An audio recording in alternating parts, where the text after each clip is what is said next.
Perang di Ukraina memasuki minggu ke-6 seakan tanpa kemajuan berarti bagi Rusia jika dibandingkan dengan waktu yang sama kita bandingkan dengan beberapa penyerangan di zaman modern seperti Perang Irak yang diserang Amerika dan sekutunya di tahun 2003. Juga penyerangan Jerman ke Rusia yang disebut Operation Barbarossa di tahun 1941.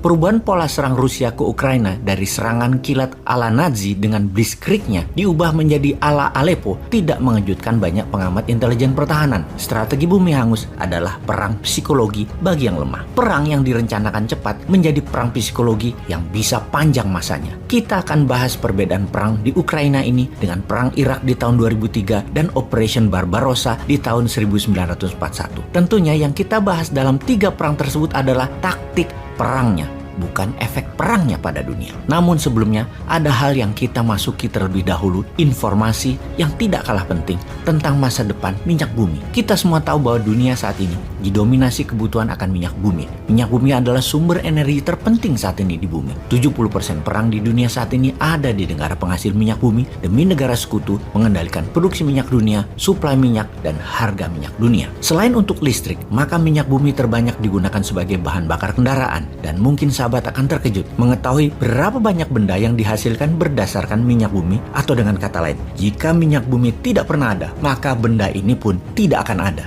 Jika Anda meniup permen karet, itu ada unsur minyak buminya. Begitu juga pasta gigi, minyak wangi, lipstik, deodoran, kontak lens, bahkan 3 perusahaan besar dunia, Google, Microsoft, dan Amazon mempunyai investasi yang besar di industri perminyakan ini. Jadi, bagaimana sih kok bisa benda lengket berwarna hitam ini menjadi penting ketika dunia mulai menggeser ke arah energi terbarukan yang akan menggantikan minyak bumi? Nantinya, minyak bumi akan jadi apa? Atau bagaimana masa depan minyak bumi sesungguhnya? Sejarah minyak bumi dan manusia menjadi kecanduan minyak bumi sudah terjadi jauh-jauh hari ratusan tahun bahkan ribuan tahun yang lalu. Bangsa Mesopotamia di tahun 3100 sebelum Masehi sudah menggunakan minyak bumi untuk mozaik dan permata mereka. Bangsa Babilonia di tahun 1700 sebelum Masehi menggunakan minyak untuk pelapis perahu mereka agar tidak merembes air masuk ke kapal. Bangsa Mesir di tahun 2600 sebelum Masehi menggunakan bahan dasar minyak bumi untuk membalsem mumi. Juga bangsa Yunani telah sejak tahun 2000 sebelum Masehi menggunakan sebagai lampu minyak. Untuk dunia perminyakan modern, pastinya kita berterima kasih pada seorang inventor ahli kimia, James Young, yang berkebangsaan Skotlandia di pertengahan abad ke-19. Dialah bapak petrochemical industry, di mana dia memisahkan minyak yang encer sebagai minyak lampu dan minyak yang pekat jadi pelumas mesin-mesin industri. 3 tahun kemudian, dia bermitra dengan Edward William Benny, seorang geologis, untuk menciptakan perusahaan penyulingan minyak pertama di dunia. Kemudian, perusahaan sejenis bermunculan di dunia, yang terbanyak adalah di Amerika. Di Amerika, di pertengahan abad 19 ada 2 peristiwa besar, Gold Rush ke arah barat Amerika dan Black Gold, minyak bumi di seluruh Amerika. Sehingga di penghujung abad 19, Amerika adalah negara terbesar di dunia penghasil minyak bumi dan turunannya. Lalu, memasuki abad ke-20, kebutuhan minyak meningkat sangat tajam, terutama bidang transportasi, dengan pertumbuhan industri mobil, motor, kapal terbang, dan kapal laut. Kemudian, perubahan dunia terjadi ketika di tahun 1908, perusahaan Inggris menemukan cadangan minyak di wilayah Persia, di wilayah Iran sekarang. Inilah penemuan pertama oleh pihak barat yang besarnya cadangan minyak di wilayah Asia Barat itu merubah sejarah Asia Barat dan Timur Tengah selamanya. Sejak saat itu, penemuan-penemuan di Asia Barat berlanjut. Irak di tahun 1927, Bahrain di tahun 1932, Qatar di tahun 1935, Saudi Arabia dan Kuwait di tahun 1938, di UAE atau United Arab Emirates di tahun 1958. Semuanya adalah yang berinvestasi, yang mengeksplor, dan yang memiliki hasilnya adalah perusahaan barat, Amerika dan sekutunya. Untuk menjaga harga stabil dan membuat jumlah produksi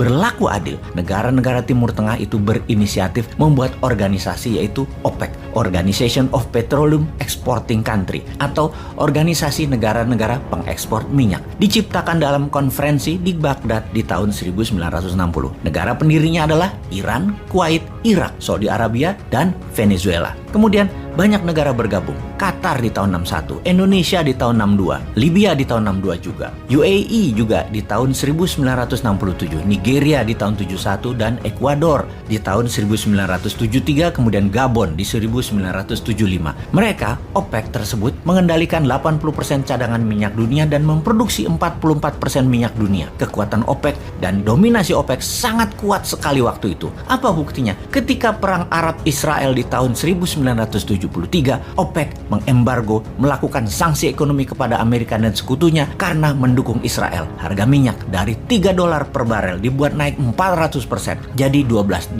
per barelnya. Peristiwa embargo ini dikenal dengan istilah The First Oil Shock. Kapan oil shock kedua? Yaitu di tahun 2020 kemarin. Ketika selama setahun shutdown karena pandemi virus Wuhan, di mana kebutuhan minyak bumi turun hingga 50%, juga perang harga Saudi-Rusia yang mana Saudi menurunkan harga minyak agar perusahaan Rusia bangkrut. Harga minyak bumi di bulan Januari 2020 adalah $67 per barel. Di bulan Maret 2020, harga minyak bumi ke $18 per barel. Dan di suatu titik di bulan April, harga pernah mencapai minus $38 per barel. Minus alias yang beli minyak dibayar, bukan bayar atau beli, tetapi dibayar. Sekarang di tahun 2022, kebutuhan minyak bumi 92,8 juta barel per harinya. Di antaranya Indonesia membutuhkan 1,5 juta barel per hari. Tiongkok membutuhkan 19 juta barel per hari. Di dunia ini ada 4,8 miliar mobil di jalanan. Dan ada banyak hal selain fuel bahan bakar kendaraan dihasilkan oleh minyak bumi